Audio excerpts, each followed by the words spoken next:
Drama serial Jannisar की next episode में आप देखेंगे दुआ की ज़िंदगी तो बिल्कुल ही ख़राब हो जाती है, वो भी उस आदमी के हाथ से जिससे उसकी बहन की शादी होने वाली होती है। उसे इस चीज़ का नहीं पता होता कि ये मर्द वही है जिससे उसकी बहन की शादी होने वाली होती है। दूसरी तरफ दिखाते हैं कि फ़ाइज़ा की शादी हो रही होती है, जिसकी वजह से फ़ाइज़ा बहुत ज़्यादा परेशान होती है क्योंकि उसे ससुराल जाना पड़ता है। मगर उससे जाने से पहले उसकी मॉम उसे समझा देती है कि तुमने अपने ससुराल में कोई भी ऐसा रिएक्शन नहीं देना जिनसे उसे पता चल जाए कि हमारे घर में कोई परेशानी है, हमारे साथ क्या वाकया हो चुका है। तो वो ये बात समझ जाती है और वहाँ चली जाती है अपने ससुराल में। दूसरी तरफ हमें दिखाया जाता है कि दुआ को पुलिस अरेस्ट करके थाने ले जाती है। दुआ वहाँ बहुत ज़्यादा परेशान हो जाती है, मगर वो किसी भी तरीके से पुलिस स्टेशन से छूट के बाहर आ जाती है। और जब वो घर पे आती है तो उसका बाप उसे घर में नहीं घुसने देता, क्योंकि कहता है कि तुम एक दफ़ा घर छोड़ के चली गई, तुम हमारे लिए मर गई। उसकी मॉम को भी मना कर देता है, तुमने दुआ को बिल्कुल भी घर में नहीं रखना और इसे घर से बाहर निकाल दो। उसे घर से बाहर निकाल देते हैं। दूसरी तरफ उसकी बहन को दिखाया जा रहा है जो कि बहुत ही ज़्यादा परेशान हो रही होती, बस उसे यही परेशानी होती मेरी बहन पता नहीं किस हाल में होगी। दूसरी तरफ उसकी सास उसे बहुत ज़्यादा डांटती है, कहती हमने तो वैसे ही कहा था कि तुम कुछ भी नहीं देना, और तुम्हारे डैड ने 2 लाख रुपए तो हमसे लिखवा लिया और तुम्हें कुछ भी जहेज में नहीं दिया, सिर्फ तुम उठ के यहाँ पे आ गई हो। उसे वो खूब बातें सुनाती है जिसकी वजह से फिदा का मुंह बन जाता है, मगर वो बिल्कुल भी इस तरह नहीं करती कि जैसे उसे गुस्सा आ रहा हो। मगर वो ये सोच रही होती कि जिस तरह मेरी सास कर रही है, अगर इसी तरह मेरे शोहर ने भी किया तो मेरे साथ क्या होगा।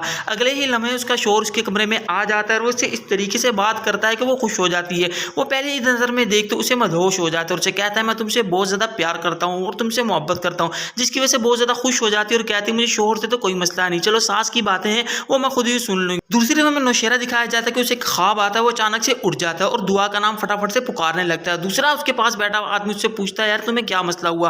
वो कहता है मेरी दुआ से बात कराओ, मुझे लगता है कि दुआ बहुत ही मुश्किल में है। तो उसे कहता है अच्छा मैं तुम्हारी बात करवा देता हूँ कॉल पे, वो ऐसी वैसी कोई बात नहीं, तुम फिलहाल अभी रेस्ट करो। मगर वो जिद करता है मेरी उससे बात करो। दूसरी तरफ दिखाते हैं कि फिजा की ससुराल वालों को ये बात का पता चल जाता है कि इसकी बहन दुआ घर पे नहीं है और वो किसी कोठे से पकड़ी गई है और पुलिस स्टेशन वाले इसे हिरासत में लेकर तो इसके बाप को भी वहाँ पे बुलाया गया था, जो कि जिसकी वजह से उसकी बहुत ज़्यादा इंसल्ट उसकी सास करती है, क्योंकि आस पड़ोस के लोग ये बातें कर रहे होते हैं। इसकी सास और ससुर को जाके ये बातें सब बता देते हैं। इस तरह सारी बातें वहाँ पर खुल जाती है, जिसकी वजह से वो फायदा बहुत ज़्यादा परेशान हो जाती है। मगर उसका ससुर उसे समझाता है कि कोई बात नहीं, चलो जो होना था वो हो गया, अब जो भी होगा आगे ठीक होगा। मगर उसकी सास यही कहती है कि हमें नहीं पता था कि हमने इतने गंदे खानदान में रिश्ता कर लिया है। वो बहुत सारी उसको बातें सुनाती है। और जब फराज को पता चलता है कि फिजा की बहन दुआ है जिसे वो बेचकर आ गया है, तो वही बहुत ज़्यादा परेशान हो जाता है कि ये मैंने क्या कर दिया, और उसे इस बात की ज़्यादा टेंशन होने लग जाती है कि अगर ये मेरा किस्सा खुल गया तो मेरा क्या बनेगा। मेरे घर वाले मुझे सब बहुत शरीफ और फरिश्ता समझते हैं, जब उनको मेरी सच्चाई का पता चलेगा तो क्या होगा।